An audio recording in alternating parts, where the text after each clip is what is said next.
live video beer tasting. You guys remember Mikey, right? Mikey Clark, our resident Belgian beer expert. He was with us when we reviewed Noël des Géants, if you might remember, the Giants beer. Welcome back, Mikey. Doing all right? I'm doing great, Rolka. How are you doing today? I'm good. A little chilly. It's cold out here. Snow covered, as you can see. Probably not you guys, but there's a dog barking back here. But we're tough. We're roughing it. It's part of the theme. Okay, we're roughing it. We're going back to basics, minimalism.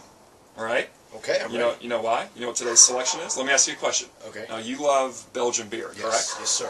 Now, do you like quadruples? Like me and 3 women? Yeah. I never have had that opportunity before. I highly recommend it. Anyway, so, today's selection, he doesn't know what it is yet. You ready? Yeah. Koningshoeven Quadrupel Trappist Ale. No way! A Yeah. Trappist ale? Yeah. Those guys know how to brew beer. Right. Have you ever had this one before? No, never heard of it. Okay. Alright. So, basically, before we get into the beer, let's talk a little bit about, now, as you said, clearly you declare that this is a Trappist ale, right? It is. So that's what you said. What is a Trappist ale for our viewers?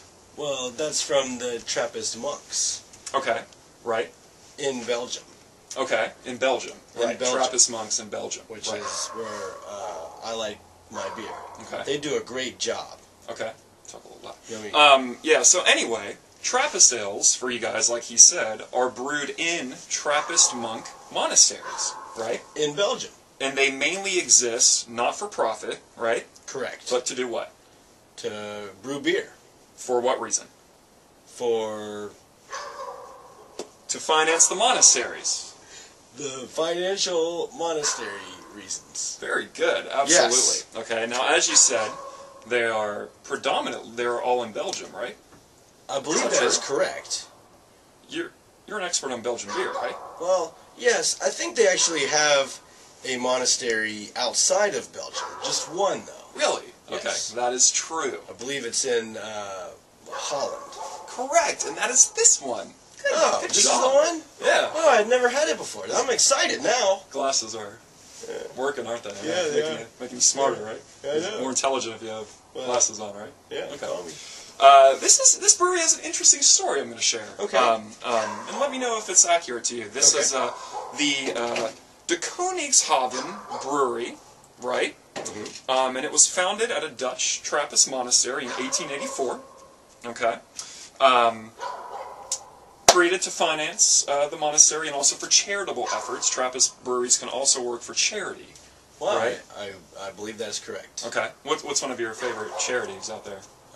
The American Red Cross. Do you ever give money to it? Every year. Awesome. Don't you? No, not at all. Why not? I don't believe in charity. Unless it's something else. Moving on. However, this particular brewery started to become a little commercial, it seemed, just in nature. Just with the way it was run. Kind of interesting. And then in 1969, the Trappist Monk Brewery was licensed to Artois, of Stella Artois. Oh, okay. Right? Which is a very big commercial beer. Absolutely. That quickly went away in a few years, and then from 1980, right, the monks started to get really old, and were having a tough time running the brewery, right? So in 1999, they set up an LLC, a limited liability corporation, with a brewery in Netherlands called Bavaria, which is one of the bigger commercial breweries. And they pretty much took over the day-to-day operations, including a lot of the brewing. So what happened then? Well, I'm still stuck on this. 19 years after the monks got old. Well, it's a long process. I don't... Okay. Well, what happened in 1999, I believe, is right. They sold that portion to another, I guess the Stella group. Right, they licensed it. They licensed it out to them. Correct. And I bet you that had something to do, or I guess that, I'm wondering if they were able to keep the logo on their beers. You are correct. The International Trappist Association is an official body governing the authenticity of Trappist ales. Right. Because a lot of breweries started just naming their beers Trappist, because they became so popular. Right. And that's not cool. They're not monks. They're not involved with any monastery, whatever. We're learning a lot today, but it's informative and there's a lot going on here. That's what we're here for. Right. That's why you should tune in. So the Koningshoeven Brewery was actually stripped of using the logo, which is the seal of being an authentic Trappist product. Makes sense. Huh. Must not have been a fun day for them. But is the logo on there now? It is. It is. Because it was actually restored in 2005. It's right here, by the way. You probably can't see it. After an extensive study, and then under the agreement and settlement that the monks would become more active again in the brewing and day-to-day operations. So, well, that makes sense. They got that license, that privilege back, if you will. Right? Good. I'm glad we're not drinking this in 2003. What do you think about that whole line of timeline story right there? It's pretty long, wasn't it? It was, but it's very informative. I definitely don't agree with drinking a beer that you don't know anything about. You have to have a story behind it. You do. And our last video was over 8 minutes, so we're going to try to make a conscious effort to keep that out. You guys are busy. We don't want to bother you. Okay, relax. We're going to short. Okay, drink. So let's get on to that. Let's try that. Okay. Yeah. So a little bit about the beer. Like I said, it's a Trappist ale brewed by monks, a quadruple. Quadrupel. Quadruple is a very loose term. Well, yeah. Right? No, you gotta be loose to do it. It's just basically more alcohol than a triple. So this particular beer is a 10.0 ABV. Quadruples tend to be 10 plus ABV. Now quadruples are usually the pale version of this high alcohol Trappist brew, and the darker versions are called Apst.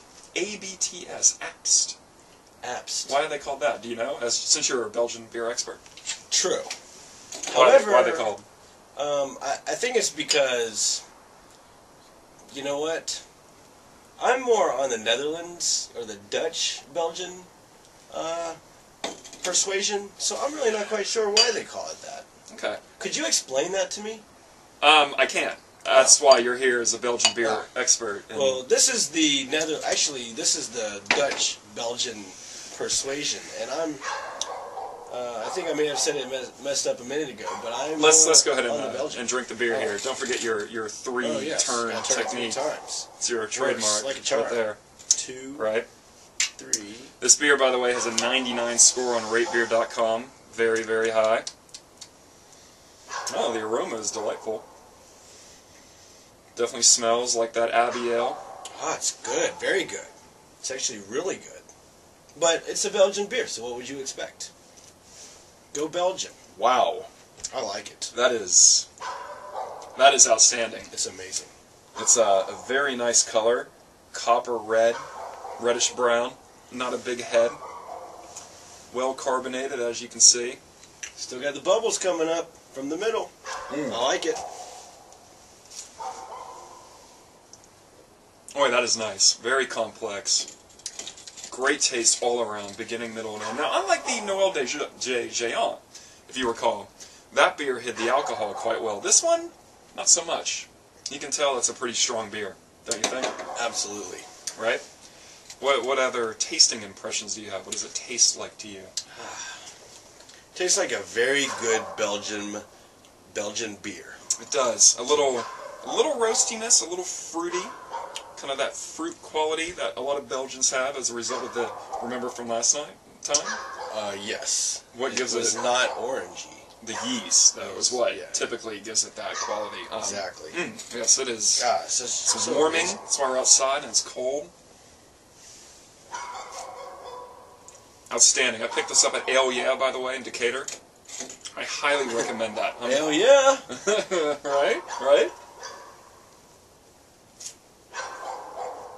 This is going to be my highest review grade to date. This is not an A+, but an A. An A. I'm fine with that. Yeah? Yeah. Okay. So before we go, since you're a Belgian beer expert, where would this rank in your overall lexicon of is that a right word to use there? I don't know. Of Belgian knowledge. Well, I like to do the 10-point scale. Okay. And I'm at a 9 on this one. Okay. All right. Yeah. Is there a certain beer that you have that's a 10? There is. Maybe we'll show that next time. You'll have to stay tuned. Okay. Yeah, I must say before we go, I've asked you a lot of questions on Belgian beer, and you sent me your resume, and I selected you for being an expert, but seems like I stump you quite a bit. What's the story behind that? Well, I actually haven't been back to Belgium in about 14 years. Oh, okay. Yeah. So they've changed a lot since then. Back then, I was, as my resume stated, right. I know everything about Belgian beer from right. 14 years ago. That's why I selected you. But didn't your resume said that you were there in 2006? No, I was in the Netherlands in 2006. Oh. Right near Belgium. Okay. Because I put it in there near Belgium. Right near Belgium. You did. I must have missed the right and the near. Well, a lot of people do that. Okay. So you were